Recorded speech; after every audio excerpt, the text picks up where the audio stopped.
didn't say Ife. I got it right this time. He's the Senior Policy Advisor to the African Business Roundtable and lead consultant to ECOWAS. Doc, thanks for coming on the program. So they'd like to hear from you first, so you can fire the first shot. Well, let me ask straight on. Are there really alternatives to growing the Nigerian economy in real terms? Are we just talking, or there are practicable alternatives, that we can see results in, like, not so far into the future, Dr. Ife? Well, when you say alternative, well, there could be other alternatives, but let's understand what is on the ground, and then you look at what the alternatives could be. I think what is on ground is that there is real growth in this economy, but people measure different things. Indices measure different things, and that's why you have conflicting stories.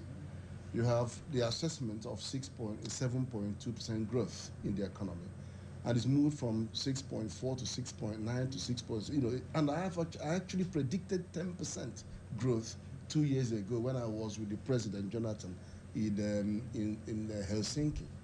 And I quarreled about the basis for those computations, giving facts of how we were investing and the nature of the FDIs flowing into our economy.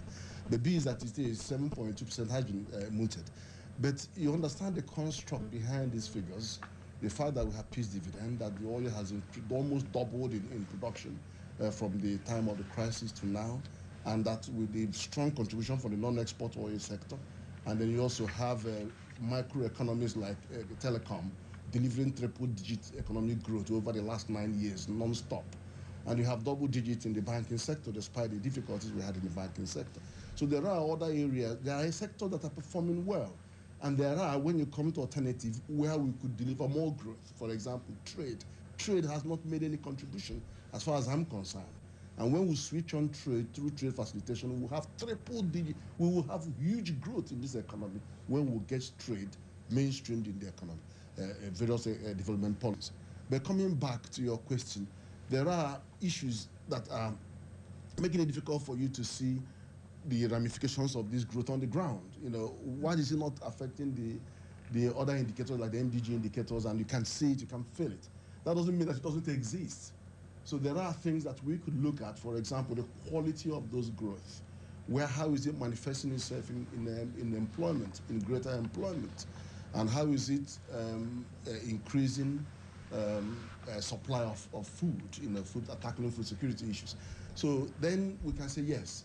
Now, if you look at the key things driving our growth, for example, the productions, the oil and gas and mining, extractive metallurgy sector, they don't produce employment at all. Very, very little employment because of the technological intensity of those investments. But whereas in agriculture, that employs 70% of our population, of our number of economically active population, and dominates the entire livelihood, then any small growth there will be felt across the spectrum. With the multiplier effect. And they have multiplier effect because they not only produce more food on the table, they also provide raw materials for the critical growth that is missing in this country, which is the growth in the productive capacity of the country. Because the productive capacity is only accounting for 6.7% of our growth, to our GDP. Can I bring Dr. Ife into this? I mean, so from what Dr. Ife has said, it's like it would be unfair to call it growth in the wrong sectors, but probably growth not happening in the sectors to make the right impact. How do we change all that? No, the first thing, let me bring the different perspective. Okay. The alternative perspective. I thought you were going to do that.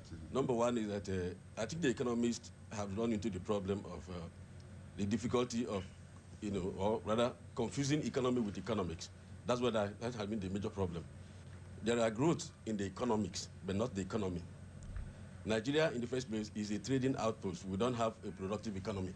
So we have not been able to integrate the actual capacities that drive growth of the economy, not the economics. There's a difference between the economy and the economics. The economy is the whole system that uses the talent of the people, the edge of the society, and the peculiarity of the domestic capacity to structure a national wealth creating scheme that is able to keep pace with the rate at which the local population grows. So once you see growth in the economy, what it means is that the domestic capacity is expanding, and naturally, it has to create jobs. So, but what you see in what we are seeing now is growth in the economics, that is in the environment of trade and investment. Unfortunately, this growth that when I talk about the microeconomic environment, I mean the market. Yes. There's a growth in the market. And this growth in the market is driven by foreign investment, with foreign resources. So what it's actually doing is that it is shrinking the real economy. So it is not, the Nigerian economy is not growing. That's the truth. And that is, if you look at the argument all over the world about Africa or countries that are developing, first, you have to create domestic product that can compete globally. Economic development is about 2 stages. First, the first phase is when the population is within the level that can be sustained by the primary resources, when agriculture and mineral resources can sustain the population of the country. But once the country grows beyond that point, then you cannot be predicating the economy on those primary products. Today, the agriculture and the mineral resources cannot sustain the population of Nigeria, cannot create enough jobs for Nigerians, cannot do anything. You understand? So we have to move to the next level. And that moving to the next level is the level that we call the knowledge economy. We have to be able to create those goods and services that trade and investment act as a vehicle to mobilize. That's the only way the economy can expand. Otherwise, we will remain one place. So the alternative, if you look at the 1999 Economic Report on Africa, for instance, there's a consensus within the global knowledge community that the African economy has a problem. And the problem is basically knowledge problem. And they call it the concept problem. The orthodox concept that we have been using to develop the African economy is defective. That was the issue raised by the 1999 Economic Report on Africa. It was on the basis of this that NEPAD came to be. NEPAD was established to help Africa source for that alternative concept. And the alternative, and first this issue was raised by the Academic Staff Union of Nigerian University in 1980, so it's a real issue. But Professor Adefuyi was unable to present the issues in such a way that others will understand what he meant. But 11 years later, the UN Economic Commission for Africa came up with a comprehensive report on that issue. And it shows clearly where the problem is. That we are focusing on the market, but the alternative position is the basic economic capacity. Look at the way they put it. They say that the problem of they did a comprehensive study of the 20 years performance of African economy and came out with that report. And it says that the problem of African economic development is the focus on the market at the expense of the capacity, institutions, and the structural problems and the human capital development. Now, what is he talking about? He's talking about 2 sides of the 2 basic components. First, the market, and then the basic economic capacity, that actually activates the creative capacity of the economy. They say Africa has focused on the market. Now, you don't produce at the expense of that basic, those areas that activate enable the countries to create goods and services so that they can now participate in the global economy and then be able to make more to expand the domestic capacity. That we have not focused on those areas. Now, the alternative dimension is how do you activate that area? If you look at Chukwu Masarudo's 2004 5 democracy lecture, for instance, you see he pointed out that he did not only admit that as an economist he doesn't understand that area, but he also quoted Douglas North, who he described as an authority in institutional economics, to explain that point. Now, the basic economic capacity consists of the human capital capacity, the institutions, and domestic product capacity. These are the critical capacities that actually drive the economy. As far as once the local population has grown to the level that could be sustained by the primary resources. So the Nigerian economy is actually not growing. What is growing is the economics. And this economics is driven by foreign investment. The totality of what is happening in the Nigerian economy is driven by foreign capital. Whether it's in the telecom industry, whether it's in the aviation, whether it's in the banks, whether it's in the local industry. The local industries are not industries. They are mere extension of Western industry. These are, the department or contractions that actually complete a production process that starts from Europe and America. That's the truth. We all know that. So they are not actually, they can't export. So they are just structured to serve the domestic consumption. And so they're distorting the environment in order to give them protection so that they just exploit Nigerians. You understand the point? So these are basic problems. The economy is not, the biggest problem we have is that the society, the government or the society has confused the economy with economics and therefore hand over the responsibility of defining the frontiers of the economic policy on the economist. The economist does not have the capacity, does not understand the economy, and therefore cannot define that. That's the biggest problem. So even if you have alternative ideas to send to the president, for instance, the president gets it and hands it over to the economist. The economists begin to look at it from their economic point of view, and they will not understand this issue, and then they just dump it. So the society is doing the same thing. Look at all the things we have been doing. Look at our economic program, for instance. By 1997 or so, or 1996, when it was at that point we got the macroeconomic variables at the best state. In fact, the economy was ready to take off. after the turbulent years of structural adjustment program. But there were now ideas the big idea to get the economy out of the primary trap. Now, they set up Vision 2010. They come up with a document, a big document. There was no way you can put those documents on the ground. Now, the government it wasn't implemented. Later, the next government that came in come up with a Vision 20, with NEET. NEET was a repackaging of that same thing. So, for as long as today we have the Vision 2020, even the technical assistant to the minister that designed that worked on that Vision 2020, and we presented the alternative position, and he agreed with us that we have a superior idea, but they don't have enough time, to do the adjustment, to use our idea. You understand my point? Yeah. Now, on the basis of that. Yes. Can I bring in Dr. Ife here now? So many economists don't understand what the economy is all about. Aren't we in trouble? I know.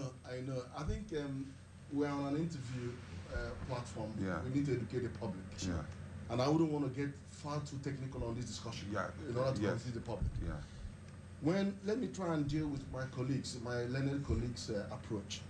He says that much of the indicators are around economics. Okay, but there are indicators that crucify Nigeria completely. Let me give you a lot of them. One is that the global competitiveness index of Nigeria has moved from 99 in 2 years ago to 127 out of 133 countries. That is bad, and that is going down. What does global competitive measure? It measures is a compendium that measures all the aggregates in the economy. There are about 9 constructs, and behind those are 90 indicators. It's very, very vast. But there are narrower ones. There are narrower ones like a trade logistic index, which we score very, very low. And we also have the World Bank trading across borders, where we are. And then you have there are other ones that are really saying that things are not as good as they could be in Nigeria.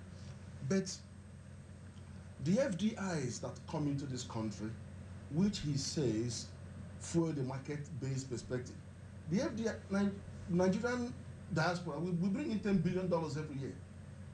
But that's an investment. I can acknowledge that the FDI, about 70% of the FDI coming in goes to the extractive industry, oil, gas, and I did say that they don't have any impact on employment.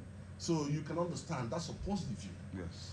But we do need more diversification in the sort of those resources that come in to go into the real sectors. And you could see that when we go into debt, the borrowing, you could see that I supported some of the borrowing based on what, as opposed to what happened in the 20s and in the early 2000s.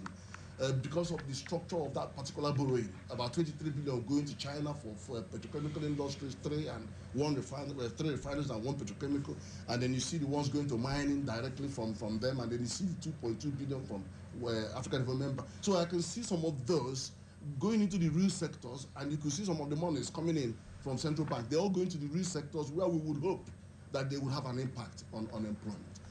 But to come and lock in on the knowledge economy as the ultimate, it is the ultimate, but it is what characterizes the knowledge economy are things like the ICT, investment in the ICT and knowledge in education, especially tertiary education sector, but also something like creative and cultural industry, like Hollywood and all that.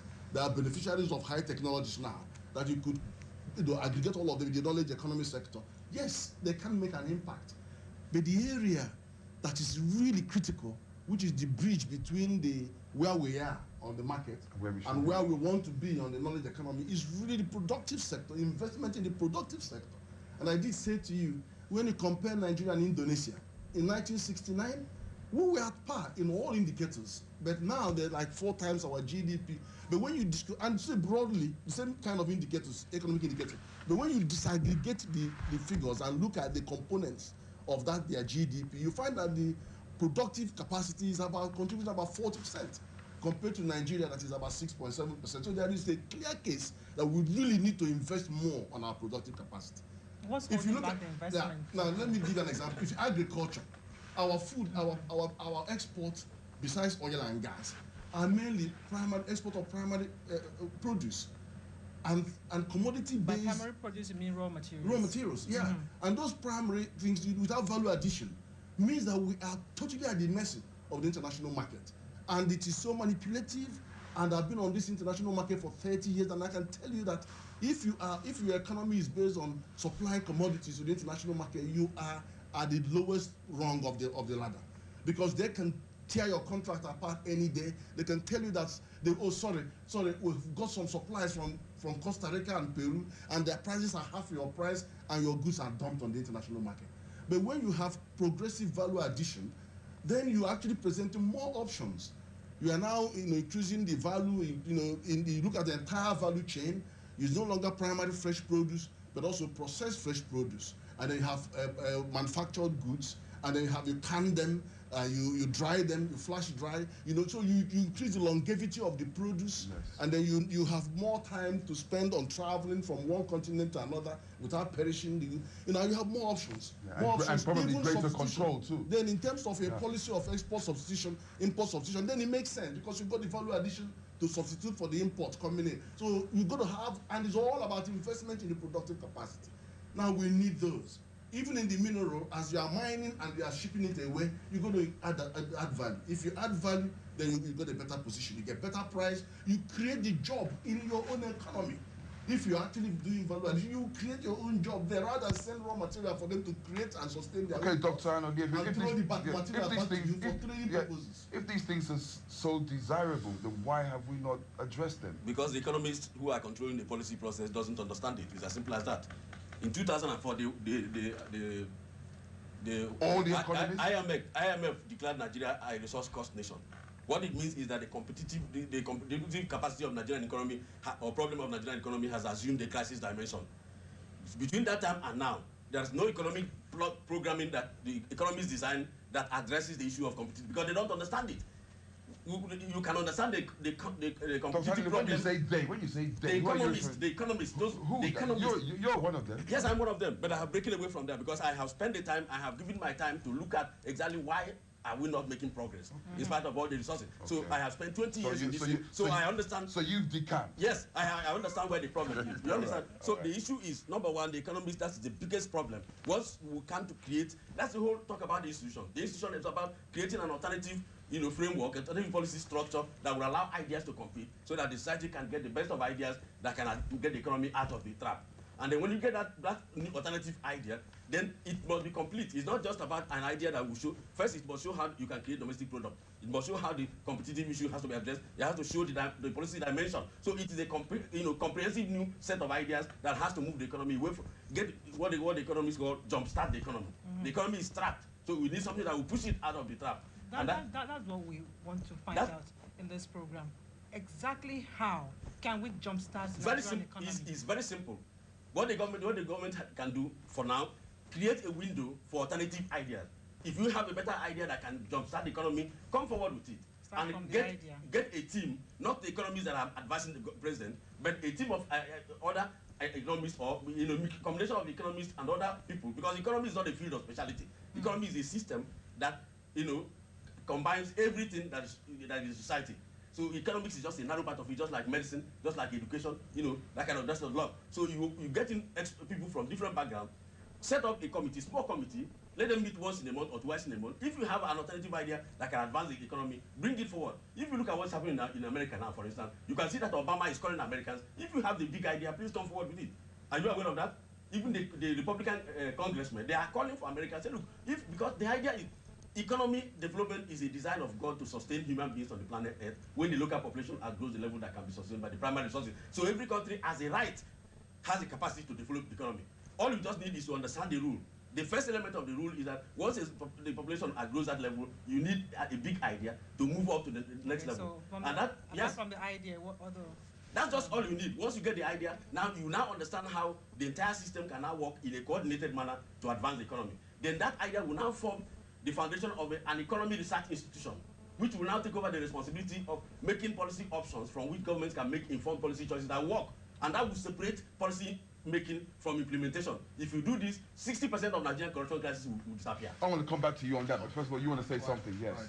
Well, I respect the view that allowing the policy space for fresh ideas and alternative ideas to come on board is very important.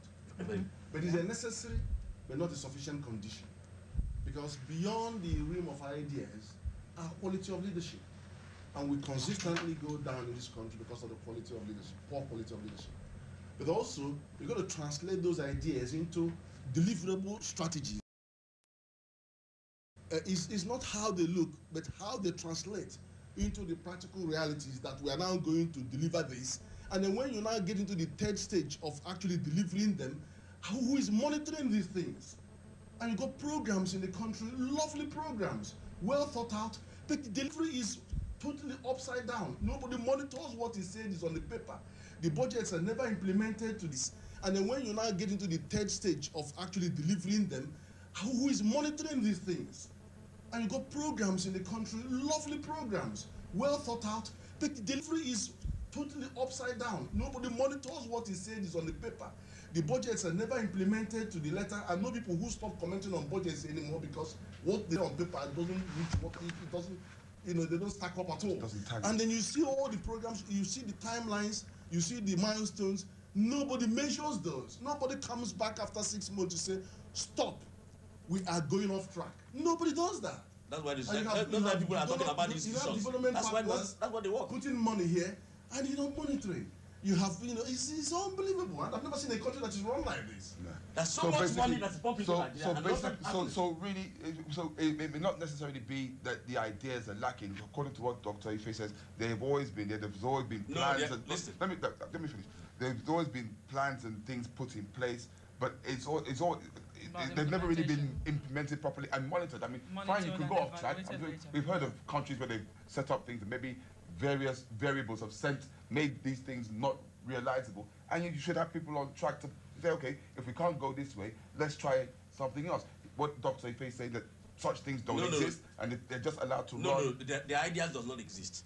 I've spent 20 years of my life in working on. So you said all the economies in Nigeria from first of all, have done zero. True, and that's the point.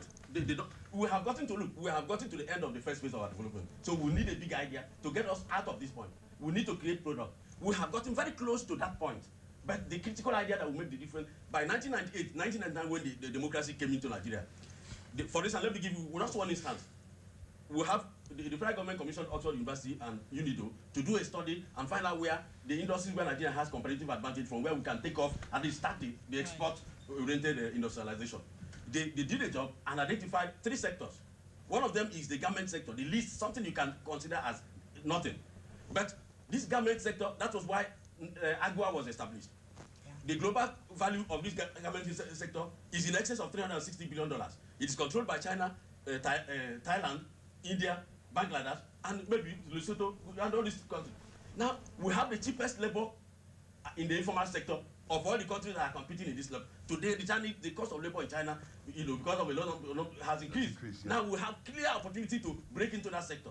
Before, by 1998, that sector was employing more than 2.5 million people. I did a study on that, and I set up an industry because I was studying that and I see the opportunities there. I set up that thing. But when Obasanjo came in, because we don't have an effective research system that supports governance, when Obasanjo came in, he thought that all the things that the military did was wrong, and then clamped a ban on that sector. When he clamped that ban, he destroyed that sector. What that sector needed was a marginal policy, creative policy intervention to launch it into the global system. But then they were controlling the Nigerian market. Unfortunately, they were putting made in Italy or made in something in their clothing. They were controlling the West African market. They are competing with China, with all these countries that have organized intellectual process that back up their global competition. They were competing with them without any support. You understand me? So all they needed was a creative policy to support, to give this sector a jump so that they would go into the global market. If that policy had come in, today, that sector would have been generating more foreign exchange than the oil sector. And that would change the configuration of Nigerian economy. That's not one sector. I think what you're saying and what he's saying is pretty similar. It's pretty, what you're saying and what he's saying. So what I'm saying is that the critical issue is the critical idea that will give us that push. That's what is missing. And the economist doesn't have it. Those who are working around the various places don't have it. That's the truth. I have met some of them. I have challenged them. I was part of Nigerian delegation to Geneva to review Nigerian investment policy. It was on account of my contribution in Nigeria. That was why the Ombudsman insisted I would go there. When we got there, The Nigerian contingent, this include this lady in the tax office. What's her name? Ifeko. And Imza and all that. They were all there. Now, the man who wrote the Nigerian investment policy, it's not Nigerians that wrote it because we can't write it. We don't have any idea. No idea. We don't have any. Now, the lead author, listen to me, the lead author of that document, when we had a meeting, pre-event meeting, with the altered officials. The man was working with the altered officials. He's a retired man now. His name is Roy Allen. He came in when we were Nigerians, we were begging foreign small boys from altered to tell them how to get more foreign investment and all of that. These boys were talking, were making noise. When he got to the turn of the man told Nigeria that he was disappointed that Nigeria is running around the whole world looking for foreign investment. That the issue of Nigeria has been settled. What you need to do is to work out a strategy that will give you the capacity to compete globally. And then you can now, that capacity will now give you an idea of the type of foreign investment you want. You don't need every foreign investment. You don't need foreigners to come and do everything for you in the country. Because for any dollar of foreign investment that comes into Africa, $1.50 flies out. Which is a net transfer of real capital out of sub-Saharan Africa to the rest of the world. That's the position of UNCTAD. They have told Nigeria this thing. What are you running around foreign investment? You can create something. If we become the best garment producers in the supply of the world, we'll be generating more than $100 billion annually from that sector. That will be more than what you produce in what the crude oil can produce. And you create a lot of jobs and a lot of spillovers. And Nigeria economy will take off. But those who are there, I went to the office of the economic advisor before the Goodluck became the president. I told those guys, they know me. I told them the government has brought out money to develop that sector. I said, and they have not, UNIDO are working with the Bank of Industry. I told those people, I said, look, the UNIDO doesn't understand what it takes to activate that industry. They were here, they were working with Nigeria when that industry grew to a high level following the structural adjustment program. And then got to the point they were there when the government did out of policy, inadvertently destroyed that sector. They didn't make any contribution. So they didn't see what happened in that sector, and you don't have the experience to reactivate that sector. I said, call these people, let me meet them one-on-one so that we can exchange ideas, and then the government can now make choice of the ones that's better. Right. That's the whole, but they refuse to do that. So there are no ideas in the system. Okay. That's the first. It's not that there are no ideas. In every society, there are very few people that can spend their time to work on ideas, because sometimes those who develop ideas that transform society don't live to see it. Yeah. So very few people can afford to do that. Yes, but nature must force some people to do it. I want Dr. Ife to look at this issue of foreign investment. Why does Nigeria need so much foreign investment? Okay. If we have the resources, so to speak, if we're generating this much from oil, why can't we channel this revenue into developing, revitalizing all the other sectors of the economy? Or diversify the economy. First of all, I believe that there are a lot of first-class brains in Nigeria involved in different areas generating fantastic ideas. I will agree with you on that. Right? I can't rubbish them, but I fall out with them when it comes beyond, once you go beyond the ideas that are expressed. And I'm going to give you two sectors where we're going to analyze this. One is the Vision 2020. Two is agriculture, agro-export, where is agro-competitiveness. So I'm going to get back to that competitiveness picture, which is talking about. Now, we've got very good Vision 2020. Let's look at it in relation to power. All they're trying to do today on power was what that vision has been talking about over 10 years ago.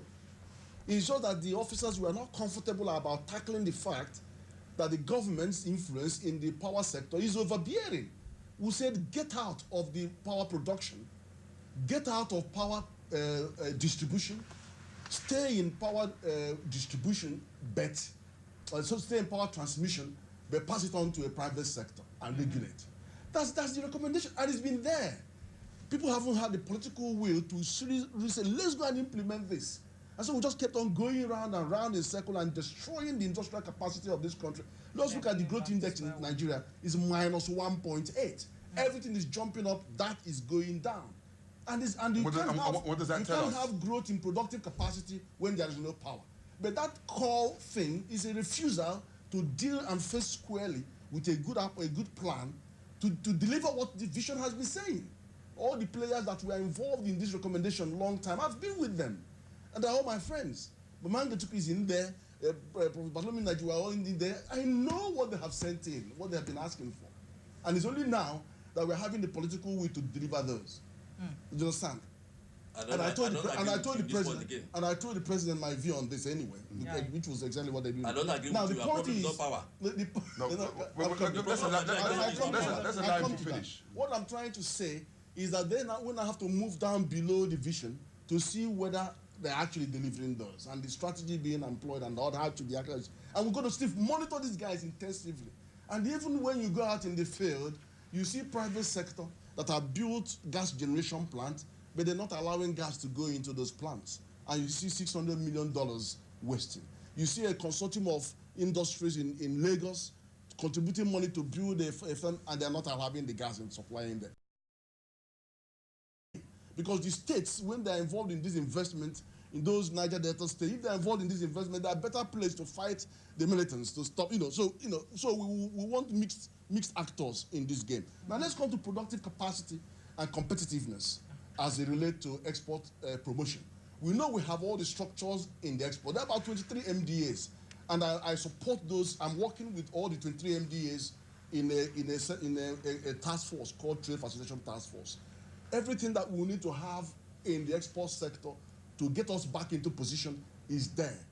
But the real investment is not going into quality infrastructure that is required to take our produce along a value chain from farm level GAP compliance to process level HACCP compliance to export market conformity assessment requirements, SPS, NTB, to move all that so that the product you can build a sustainable export capacity for your product to move from agriculture right into the market. Perhaps what you're saying about the export is coming back to what Dr. Ife said about research, the need for research. No, they all have input. They all have input. Like when you come at farm level, you need biotechnology. The research institute will give you the alternative grains, the strains, the particular disease-resistant ones, the high-yield ones, the one that export market wants. They will give you those. They'll prepare the seedlings. The farmers will now go and grow. But who is going to grow this? You are going to give it to the farmers that are subsistence in their nature, but we need commercial agriculture. You can't supply to the big market if you don't have commercial agriculture, because they will come right down to the ground to begin to check quality assurance. When you talk about this agriculture, I'm thinking about the U.S. and how they managed to grow the agricultural sector and made it so big that food is so cheap in the U.S. And I remember reading on the net that what they did was get agricultural research institute, universities in every state that could make seedlings, hybrids, and all of that. That has a role. That has a role. That has a role to play. Yes. I want you to understand the part of the value chain where what you are describing plays a critical part. You're describing the research institutes, they only play a part in the biotechnology at the very, very beginning, the input sector, where you prepare and find a particular strain that can support advantage, deal with productivity, yield, and all that stuff. They will now give it to the farming production system. Now, your production system is purely subsistence. It's meant to feed my family and sell a little bit to the market. That's not the system that will take you to the export market. No, you're not going to the export market with that system. You need a commercial system. You can still have a smallholder system that works in a commercial network, but it has to be an outgrower scheme where a big boy is giving them the thing to plant in 4 hectares, and then like in Madagascar, you have 10,000 outgrowers working with Tesco, and is giving them the hybrids, helping them, training them, supporting them, and then they buy back all those, and they meet the quality assurance threshold to move on to processing, that also meets quality assurance threshold to move on to export, and they meet the export conformity assessment threshold, and they move out into the market. All of those is about competitiveness. It looks like I'm going to have to blow. Can we just consider this as part one? No problem. Because I'm going to have to bring you back, because it looks like there's so much to discuss, and I don't think we have enough time to do adequate justice to the topic. So let's call this Exploring Alternatives for Economic Growth, part one. So I can assure you that part two will come your way. Our doctors back to continue this interesting discussion, because of course there's a lot to learn, and I don't think I want to rush them into telling us what I think we all need to know. But it's been our pleasure all the same having Dr. Emmanuel Anoliefo, who is the President and Head of Research, Change Africa Network, and Editor-in-Chief of Alternative View magazine. He says that it's all about economics and not the economy, and that the economists don't seem to have got it right to date. And he says he's decamping. I suggest you don't decamp. Stick with the economists and tell them exactly what you know. I think it's all about cross-fertilization. Thank God that they have made this match. Yes. So we are building a coalition. A network. ECOWAS will be part of that. So all right. share ideas and then get our Beautiful. It's also been a pleasure to welcome Dr. Ken Ife. Dr. Ife is Senior Policy Advisor to the African Business Roundtable and a lead consultant to ECOWAS on economic matters. Many thanks to the two of you for your time. Like I said, I wish we could have gone on and on and on, but I'm told we can't. But please, we will bring you back a lot sooner. Please do answer us when we come call you. Thank you very much. Thank you very much. Coming on the show. All right, it's the midweek edition of Kakaki, the African Voice. The program continues in just a moment. Stay right where you are.